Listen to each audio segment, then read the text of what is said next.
Welcome. Welcome to our webinar on Trustworthy Artificial Intelligence. The chat and the Q&A functions remain live throughout, so please be sure to share your comments and questions with us.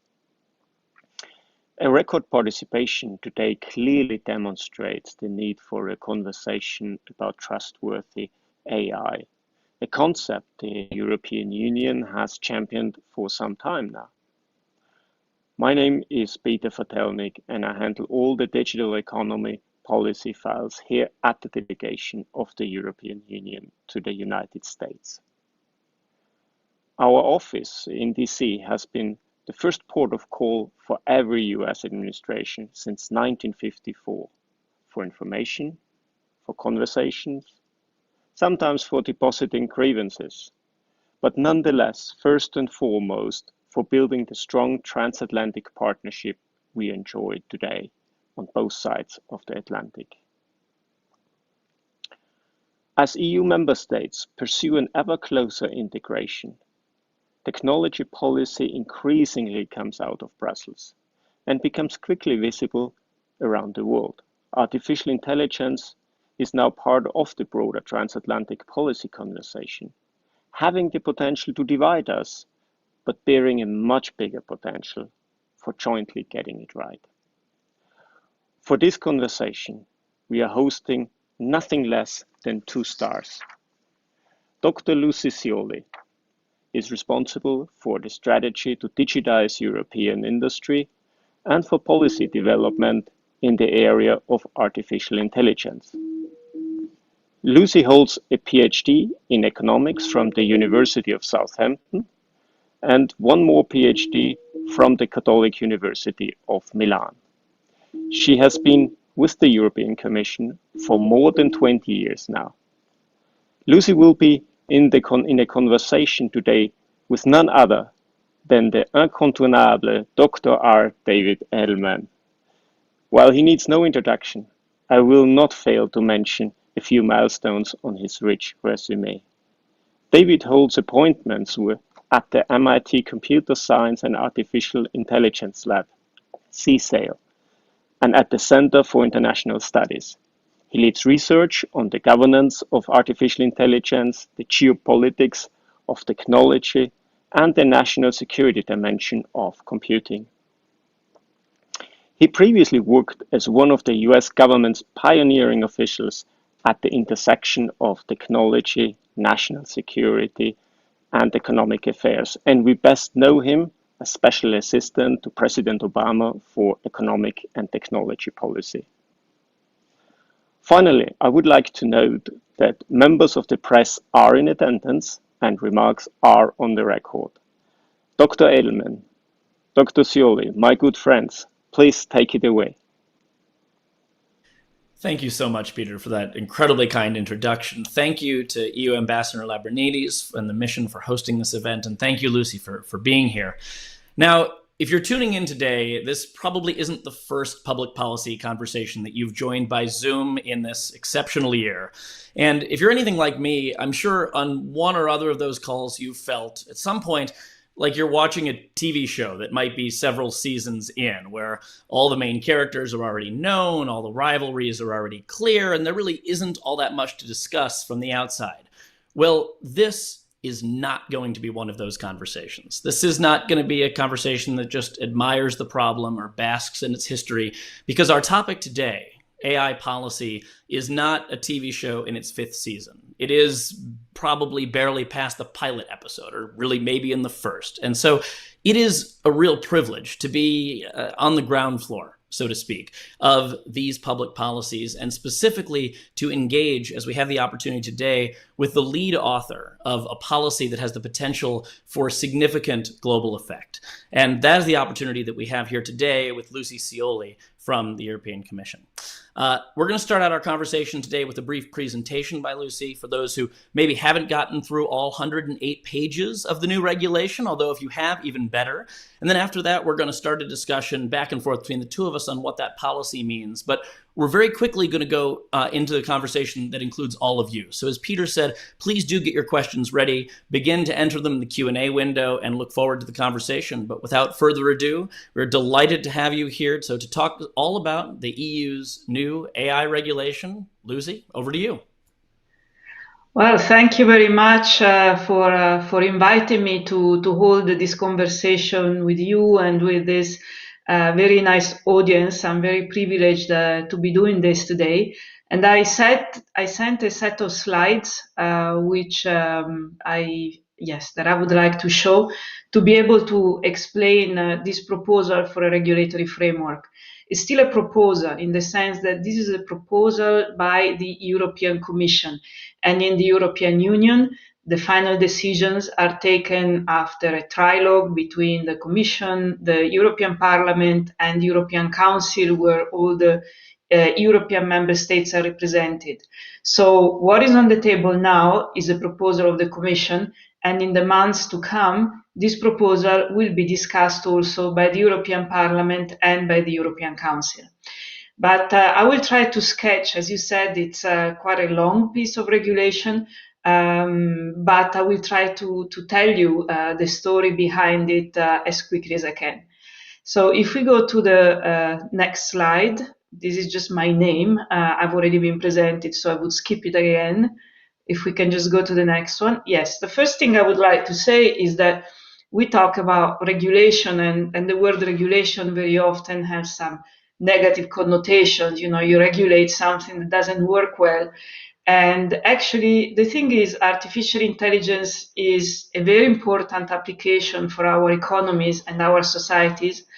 And we really want to make sure that our recovery and our future economic growth takes place through an increased use of artificial intelligence. So we think that introducing rules for artificial intelligence is a mechanism to make sure that more people will trust it, more people and business will trust it, and will actually use it even more than they do now.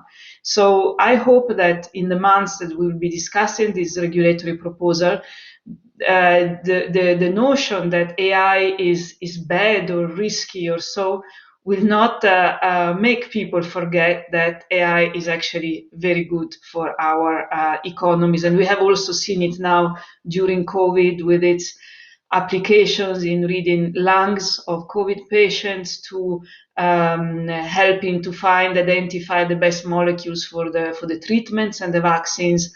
So really our economies and societies need AI. Unfortunately, AI has some characteristics in terms of being opaque, in terms of being autonomous, in terms of being sometimes unpredictable, which make us worry and be concerned about the impact the technology may have on our fundamental rights and on the safety standards that we have achieved, for example, in the European Union, but I'm sure that you have them also in the United States. So because of these risks, we have thought of introducing these rules. These rules aim at risk that the technology is used and it violates fundamental rights and safety standards. It doesn't eliminate all the risk, it simply minimizes them, but it's with this spirit that we have presented our framework. Next slide. And the next slide. So to better understand our framework is to think of a pyramid with different levels and kinds of risks.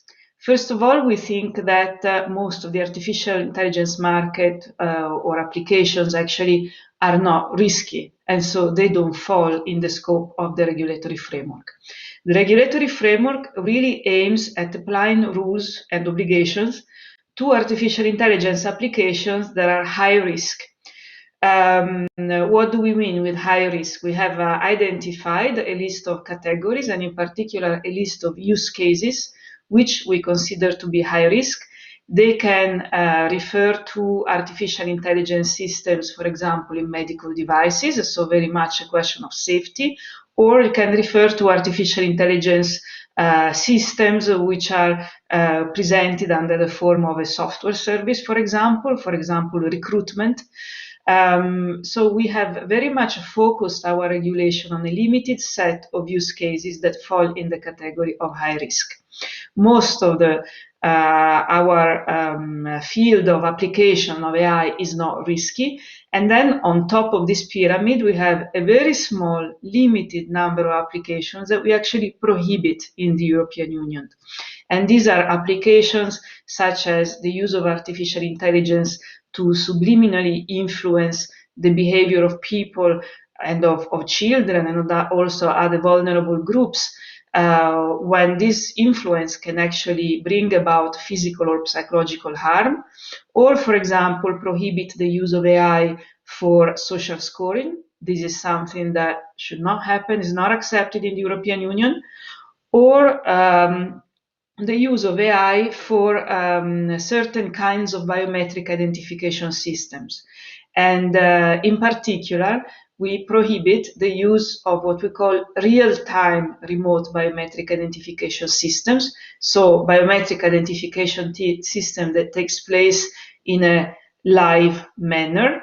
And when that system is actually operated by law enforcement authorities. This is not because we want to constrain law enforcement authorities more than we constrain private use of biometric identification, but the private use of biometric identification is already regulated under the General Data Protection Regulation, so we felt we had to introduce more rules for the law enforcement authorities, and we, as I said, forbid the use of real-time biometric identification in public spaces by law enforcement authorities, except when the law enforcement authorities are investigating serious crimes. Next slide. As I said, most of the application of artificial intelligence is actually not risky.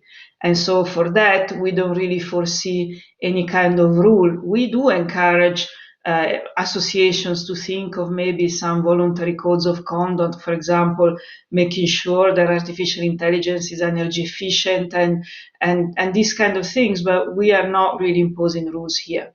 We do impose some transparency rules on some AI systems, which, for example, interact with humans and need to flag to humans their true nature. I'm thinking, for example, of chatbots. We would like chatbots to notify to the human that it is a chatbot, that it's a machine and it's not a human, especially when it's not obvious. The same goes with deepfakes when it's not clear that there is a deepfake and that it could create confusion and problems from the point of view of public interest, and then it would be good to label that there is a deepfake. Or in case there is a use of, for example, emotional recognition systems. It can be the case of a shop that uses emotional recognition systems to see how the clients react to the merchandise that they find in the shop. And we simply ask the shop to notify the use of the system so that a customer can decide, for example, not to enter that shop. Next slide. But the core of our legislation is actually what we call the high-risk artificial intelligence systems. And so in this case, we aim at introducing rules on a specific list of artificial intelligence systems. This is our way of being as, providing as much legal certainty as possible, in the sense that instead of asking companies maybe to make a risk assessment and decide if their application is risky or not, we think we prefer to come up with a list of use cases that is clear and that we can actually amend over time. And in this list, we include both artificial intelligence systems, which are a safety component of a product. And so, for example, an artificial intelligence system embedded in a robot, as well as what we call standalone artificial intelligence systems. So systems that are not necessarily embedded in a product, but can be offered as a service.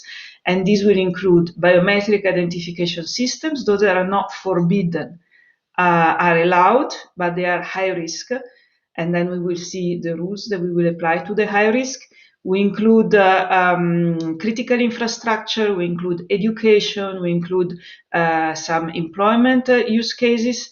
We include the use of certain private services and some public services. Private services, for example, creditworthiness, law enforcement, migration, administration of justice. So these are the main areas where we include specific use cases that will be the subject of the rules. Next slide. Essentially, these rules are very simple because they're based on a system that already exists in the European Union. You may have heard of the system of CE marking. This is a system which is used in the European Union for products that need to be checked before they are introduced on the European market because of their safety implications. So we apply exactly the same system to this list of use cases of artificial intelligence systems. And basically what happens is that an operator of artificial intelligence system, so the company that actually puts the artificial intelligence system on the market or in use, will have to check before the product or the service is put on the European market that this product or service is compliant with certain requirements. And to do that, it may need the assessment of a third party, or it can make a self-assessment about the compliance to these requirements. This is a procedure that takes place with bodies that are called in Europe notified bodies. After that, they can get a CE marking, and with the CE marking, the good or the service can be placed on the European market. It's enough to put it in one country and then in the whole of the European Union. Next slide. What are the requirements that we will be checking for? We have identified 5 requirements. These requirements are based on the principles identified by the high-level expert group for artificial intelligence, which has been working in the European Union for a couple of years before we actually come forward with this proposal for regulation. And these requirements concern the quality of the data sets used in the development of artificial intelligence. They concern the documentation, so the systems have to be documented, not just the data sets, but also the parameters that have been used and any other useful information that will also be used for traceability of the system itself. It will have to provide information to the user, and this information, for example, will have to include very clear requirements in terms of human oversight. So the operator has to tell the user what kind of human oversight is needed for that particular artificial intelligence system. And finally, the system has to the operator will have to report the characteristics of the system in terms of robustness, accuracy, and cybersecurity, and the various tests that have been carried out to comply with a level of performance that is expected by the state of the art. Next slide. We have been also supporting the implementation of this framework by creating also regulatory sandboxes. And this is because we want to facilitate, in particular for the startups and the smaller companies, the possibility of innovating and making sure in a supervised environment that the compliance with those requirements is actually taking place.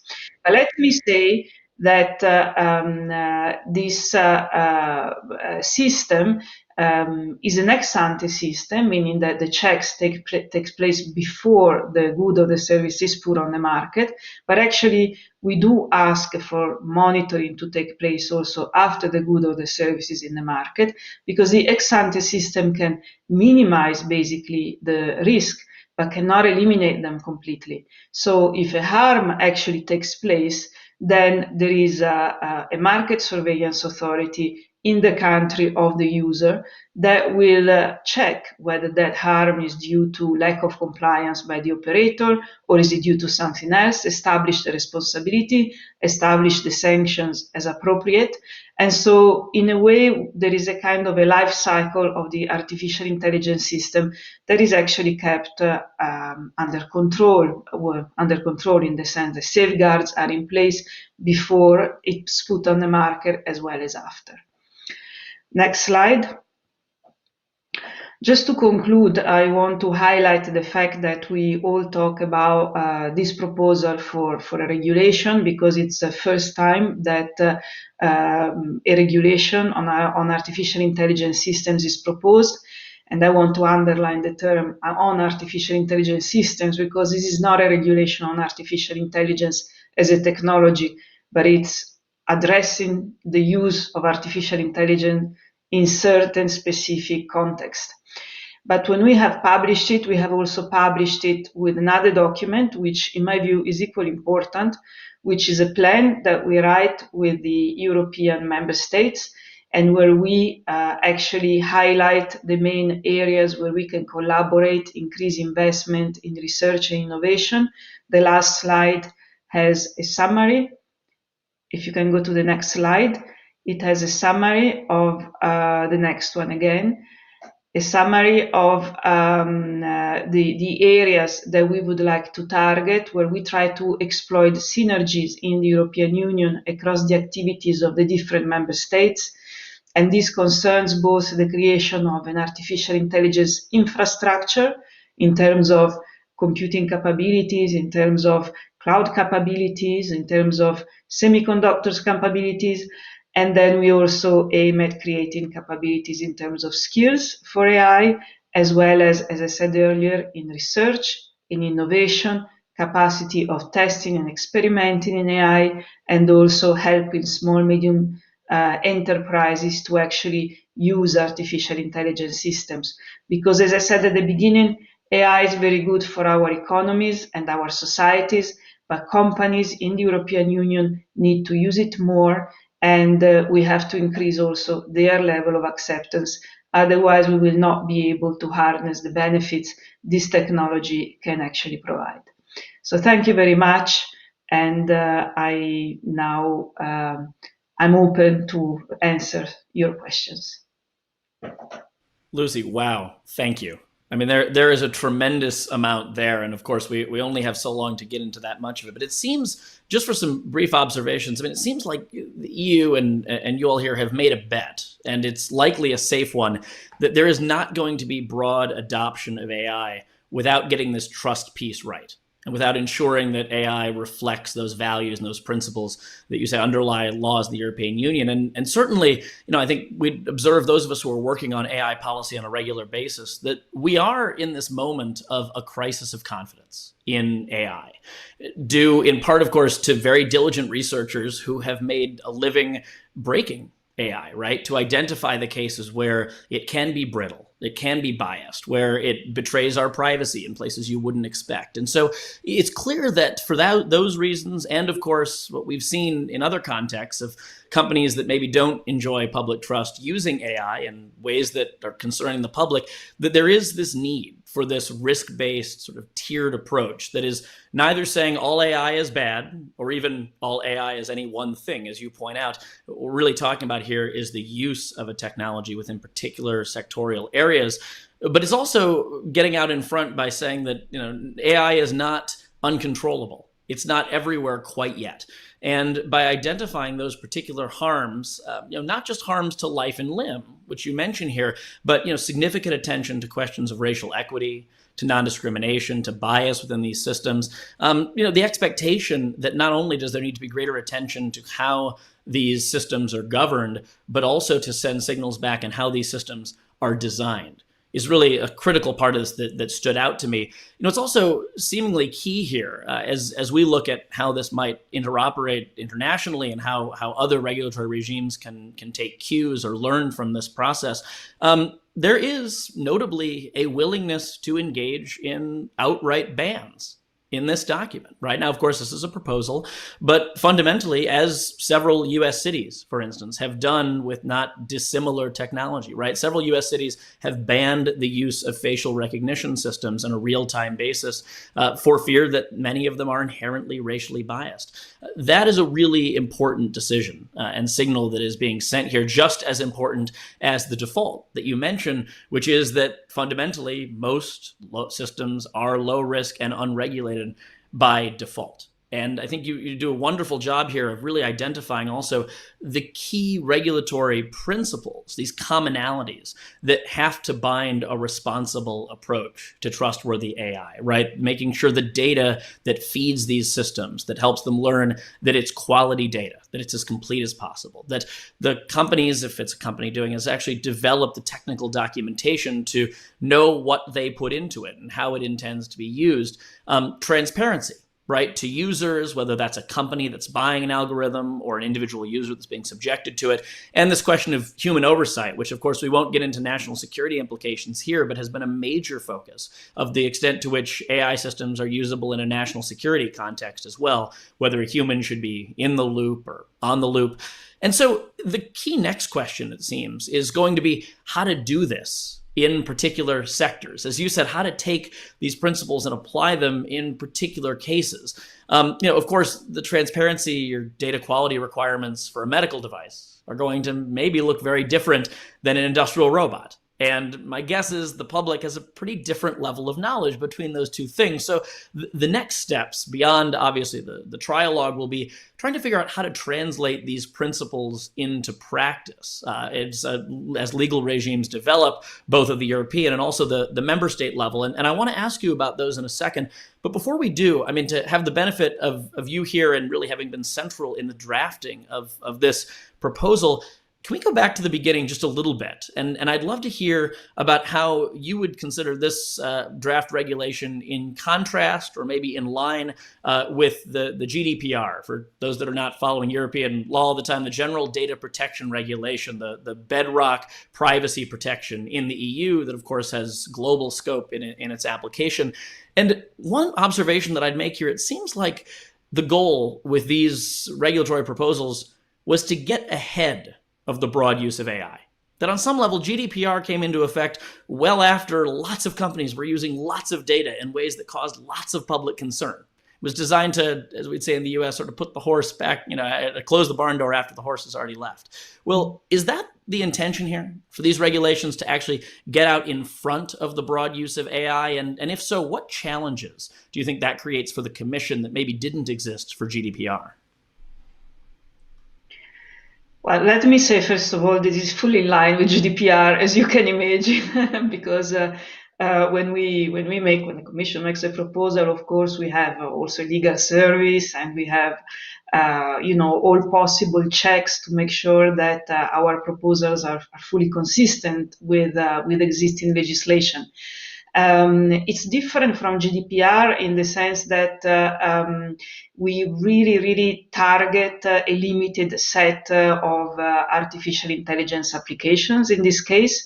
So we don't ask, as I said earlier, companies to make an assessment of whether this is a risky application, therefore they have to do A, B, and C. But we just say, if you are developing this particular product or service, please make sure that you do A, B, and C. So from this point of view, we try to limit, if you want, the burden on the enterprises and on the developers of artificial intelligence.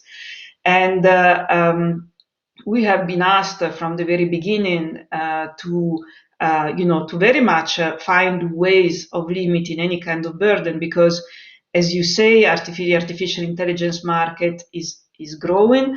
Maybe one of the weaknesses we always been told that we have in the European Union is that maybe developers don't have access to as many data as maybe big techs have access to. And therefore it's maybe already more complicated for them to make developments, and therefore we shouldn't be too burdensome in our requirements.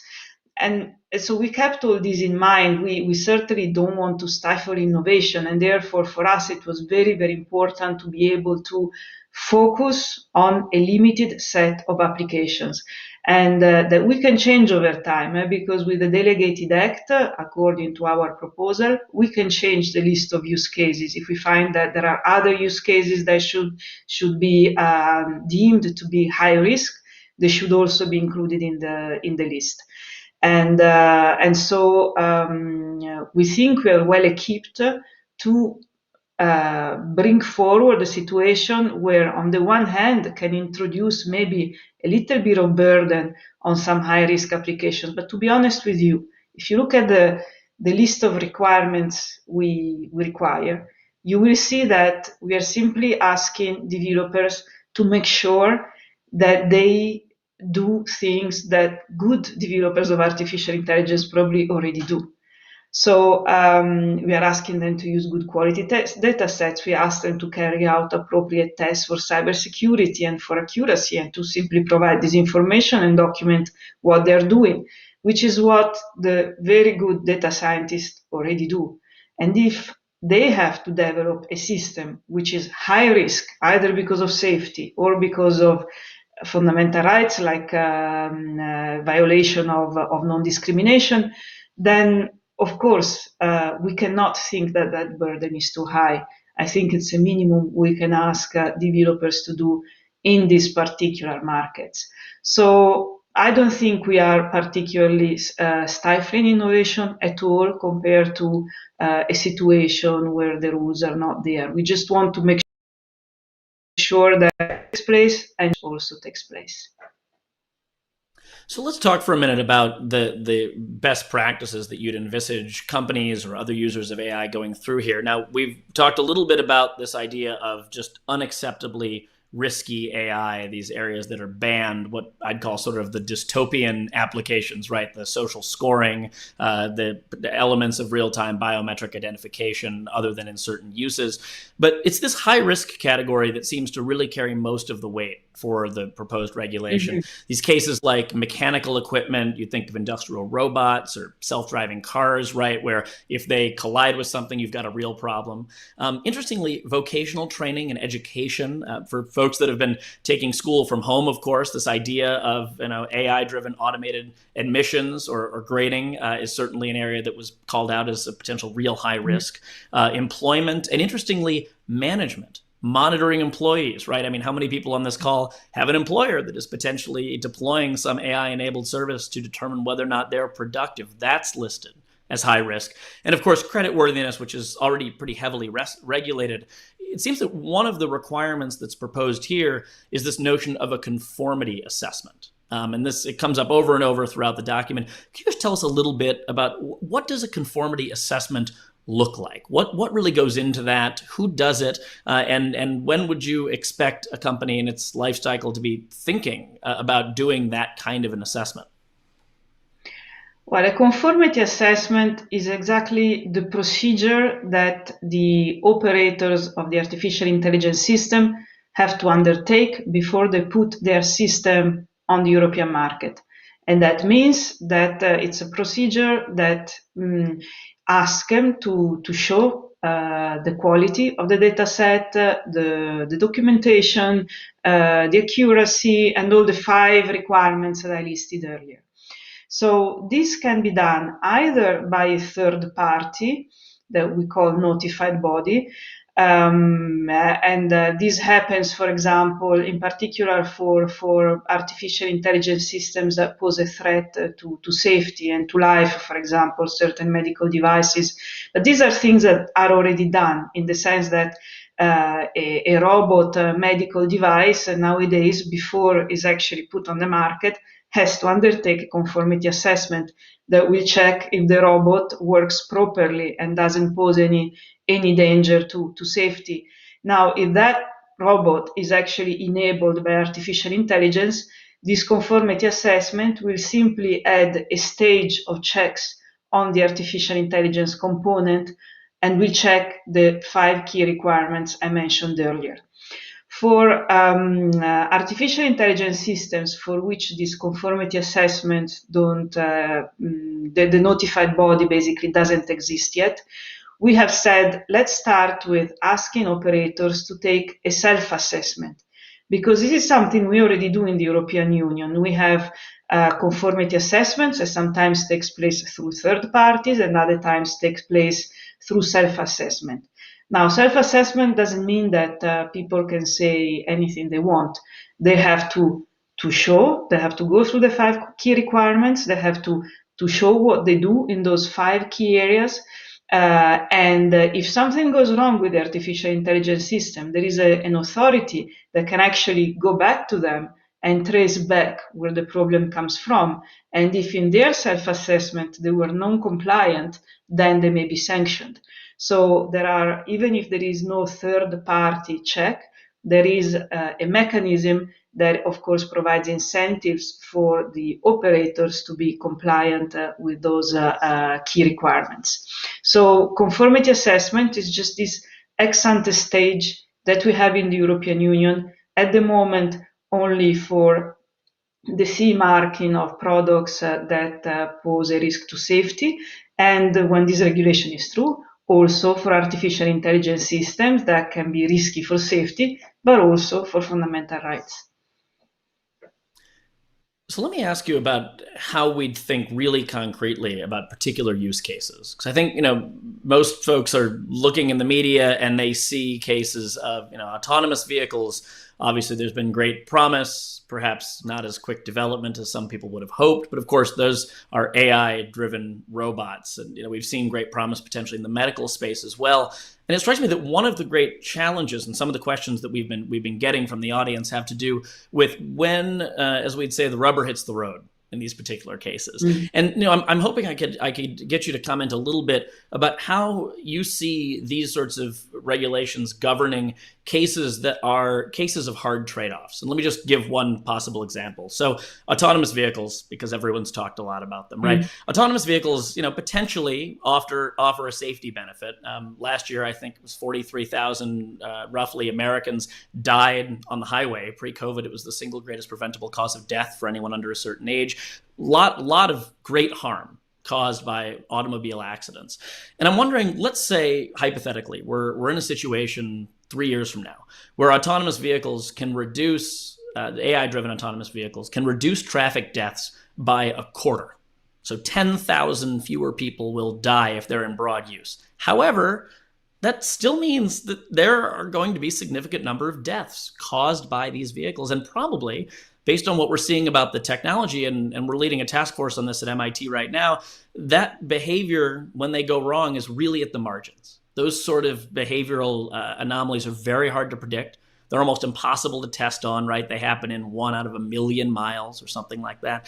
I'm just wondering, when you have a case like that, where the misbehavior is unpredictable, where a AI application might be able to pass those basic tests, but there's still harm, there's still risk. How does the commission think about what that acceptable level of risk is? And can it even be measured? No, I think that, for self-driving cars, what we are basically asking is, there are already, of course, tests that are made to the cars before the cars are put on the road. And we're simply asking that please also check the artificial intelligence systems that are a safety component of those cars, in the sense that we don't care about artificial intelligence systems in charge of the media and the entertainment of the car, but we care about those systems that, read the roads and take the decisions that the car will do. But of course, we have now this proposal to check whether the artificial intelligence system is sufficiently performant before it's put, in this case, on the road. But then we need a review of our liability system to see how we really identify the responsibility and how we consequently act on those responsibilities. And this proposal I presented you today does not address liability issues, but at the end of the year, beginning of next year, the European Commission will come forward with a proposal on liability, which is basically a review of our current liability legislations that takes into account new technologies, including artificial intelligence. So it's a step that we take after. We haven't taken it yet, but we are, of course, already working on this. Thanks so much. We could go on for hours on every aspect of this, but I want to bring our audience into the conversation. Just as a reminder, please use the Q&A function there in your panel, and we'll be able to get your questions for Lucy. And reminder, of course, we are on the record here. So for those who happen to be concerned about that, know that if we ask your question, it will be on the record. And our first question is going to come from my dear friend, Cam Carey, Distinguished Visiting Fellow at Brookings, former colleague in the U.S. government, former Acting Secretary of Commerce. Cam, thank you for being here today. Cam asked if we can clarify where the line is between EU legislation that's cross-referenced in the provisions, particularly on notification and conduct of conformity assessments by supervisory bodies, with the conformity assessments conducted by a provider or a third party, right? So the who's doing what question. And let me sneak in his second question as well, which I think is a really provocative one. There is, and we didn't talk as much about this at the beginning, concern about this subliminal marketing or manipulation of vulnerable populations, particularly children. Can we talk a little bit also about where that came from? And I think we can all agree that this is a definitely undesirable part, potential use of AI, but is there indication that AI is actually being deployed for those particular applications? Anything that we can cite, or is this a case of identifying the harm and making sure that folks aren't designing to it? So two very different questions, but feel free to take them in whatever order you prefer. Let me start with the conformity assessment. If I understood correctly, the question is probably why in some cases we use a third-party conformity assessment, and in other cases we use self-assessment procedures. And as I said earlier, is that we have tried throughout this proposal to really apply existing approaches that we have in the European Union, including also implementation by existing organizations. So basically what we say is, if we are talking about an AI embedded in a product which is already undertaking a third-party conformity assessment, then our regulation applies to that, and it simply asks to add a stage in that process that will look at the performance of the artificial intelligence system and its safety and fundamental rights implications. However, and we intend to do that also for biometric identification. I think, as you said earlier as well, biometric identification systems are very risky also because the technology is not very good at recognizing races, it recognizes gender, and therefore it can be very intrusive. Even if it has a lot of false positives, this can be really intrusive in our life. So in that case, in our proposal, we foresee a third-party conformity assessment, maybe with the data protection authority carrying out, being the third party that carries out the assessment, for example. In all the other cases, employment, education, creditworthiness that we mentioned earlier, we actually go with self-assessment because there are no organizations at the moment that can address the third party, but we think we have enough safeguards in place to make sure that in any case, the mechanism provides incentive for being compliant. If we see that this is not sufficient in our review of the legislation, we can, which the first review actually happens after 3 years, we can see whether we want to change it and move it to third-party conformity assessment. And for what concerns the prohibited usages that you mentioned, well, for example, the subliminal intervention, we were thinking, for example, of an example that actually exists. There is artificial intelligence systems that are used by certain tracking companies to identify the frequencies of noises that keep a truck driver awake and make him or her drive longer. So we want to use the possibility that these systems are used in this way. it is easy, of course, to talk about subliminal influence, thinking of advertising. We actually leave the advertising, for us, advertising is not problematic, and we actually leave it very much to the rules of the Digital Service Act rather than to the Artificial Intelligence Act. We really want to prohibit some extreme cases. Another case of, for example, harm that can take place to children could concern, because I'm not saying that this exists in the market, maybe it exists and I'm not, but could concern, for example, a doll that speaks and that influences a child through an artificial intelligence system. And we simply want to avoid that these situations take place. And on that last point, Alice Stollmeyer from Defend Democracy points out that that nowhere in here, at least nowhere in that section, is there a discussion of social media and elections. There's a conversation, of course, risk of manipulation, subliminal techniques, exploiting vulnerabilities, but it doesn't highlight social media or elections. Is that intentional? Is that actually not part of what was intended by that particular set of harms you're describing? Well, we have not found. I mean, elections. Our rules are about making systems performing better.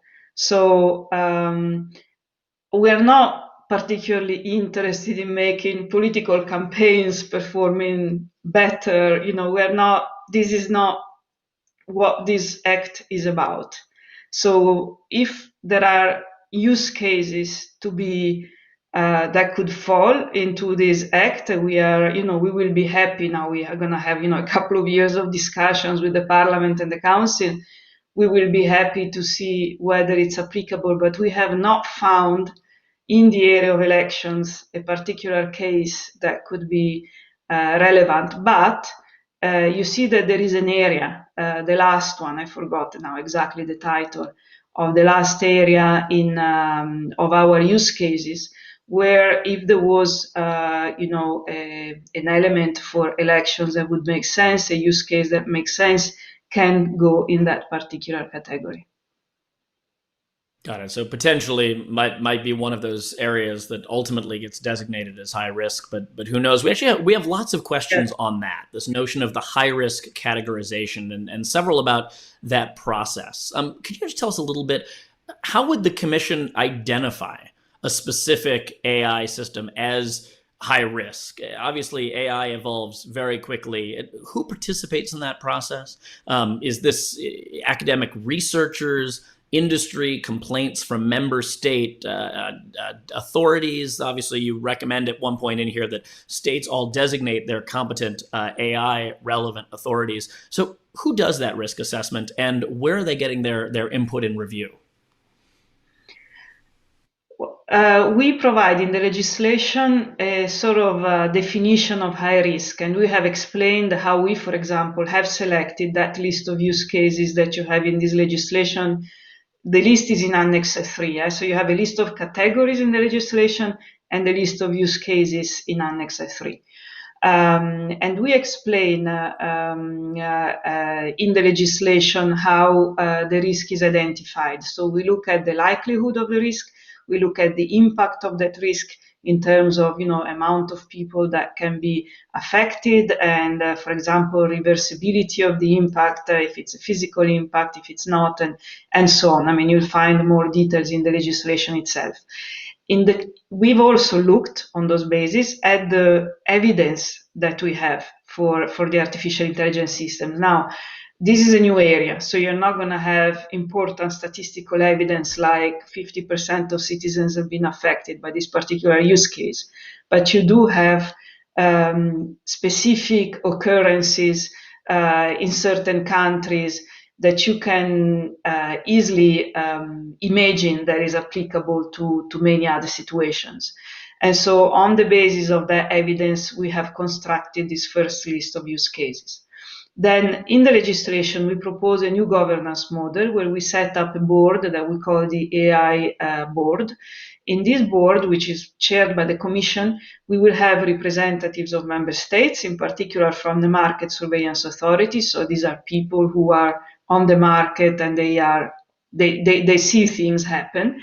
And we will also be making use of an advisory group of experts. There will probably be people from civil society, from industry, academia, and they will help us monitor in the market and see what is happening on the market. And then if a use case, for example, was observed, we would apply the same technique that we have proposed in the regulation to identify high-risk systems, and we would see whether we could consider that use cases as part of our list. All right, so you've been very generous in walking us through all of the specific process here that went into it and the process that you envisage going forward. Let's pull the lens back a little bit and talk about international reception.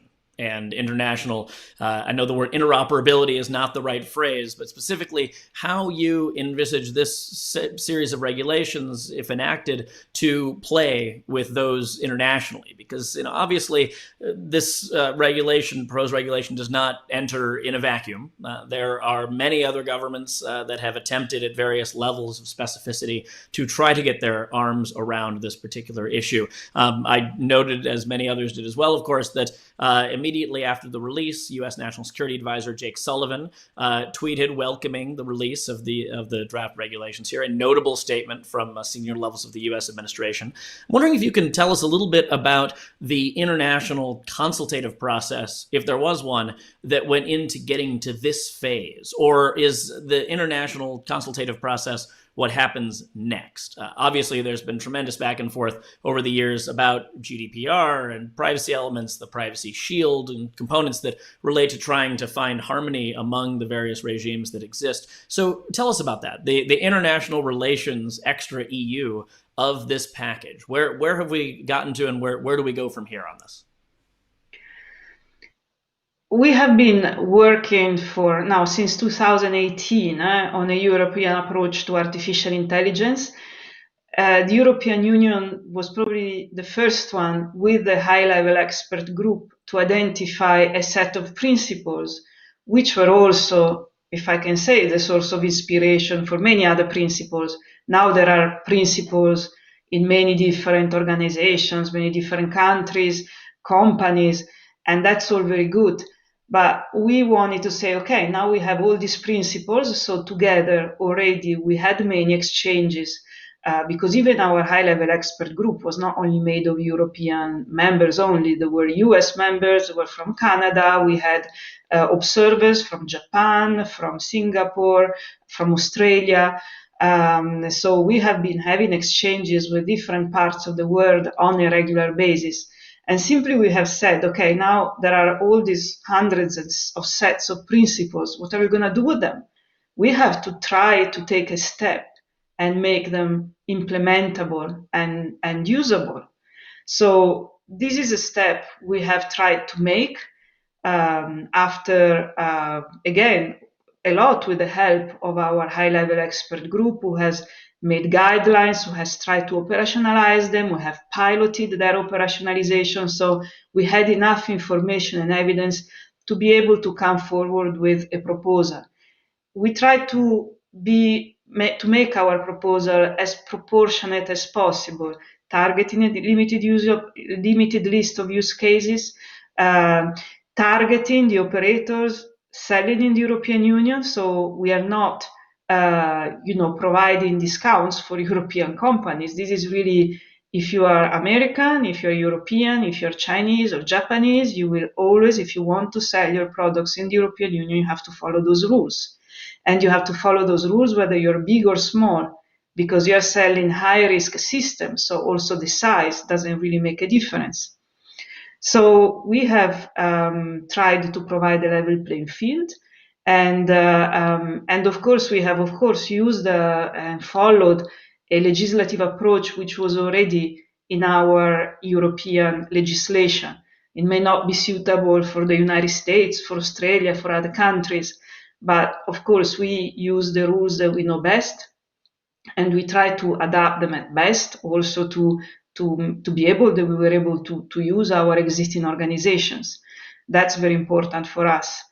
And in the future, where we are, open to discuss with everyone, also because, as I said, there is a couple of years ahead now of discussions in the European Union before the rules will actually enter in force.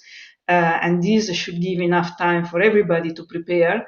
And it's important that we discuss with other governments. We took a lot of inspiration from others because this is the first complete set of rules. But there are some rules in some American states, in Canada, in Australia, in New Zealand. They may not be as comprehensive as this particular proposal, but some rules already exist. And as we worked with internationally before, we want to continue doing it afterwards. So an invitation for potentially partnership, but certainly input as this process winds its way to if not a close, a continuation of the principles that are outlined here. We're running out of time, so we've got time for just one more question. So let me ask you this. 1 year from now and 5 years from now, where do you hope the status of AI policy and regulation is? Well, 1 year from now, I hope that we have almost finalized, if it means we would be going quick enough, finalized our discussions with the Council and with the European Parliament. And as you can imagine, positions can be very different also inside the same institution. And so we will have a lot of discussions ahead of us. And in 1 year's time, these discussions will not be over yet. In 5 years' time, we may already be at the time of maybe a first review of this regulation. And I hope that artificial intelligence has become maybe so widespread that maybe there will be more use cases that we will be looking at. At the same time, I think that research will also advance. If explainability of the technology improved, maybe some of these rules would be needed less. And I don't think this is going to happen in 5 years. But of course, that's a direction where our research is going to. Well, whether it's 1 or 5 years, I know all of us on this call will continue to be watching this with great interest and indeed great vested interest. Thank you so much, Lucy, for being with us today. Thank you for sharing your insights into this document, for releasing it out to the world. And thank you, Peter and the mission, for having us together. We've run out of time, but this will certainly be an ongoing dialogue. So thank you, and I hope everyone has a wonderful day. Thank you. Thank you.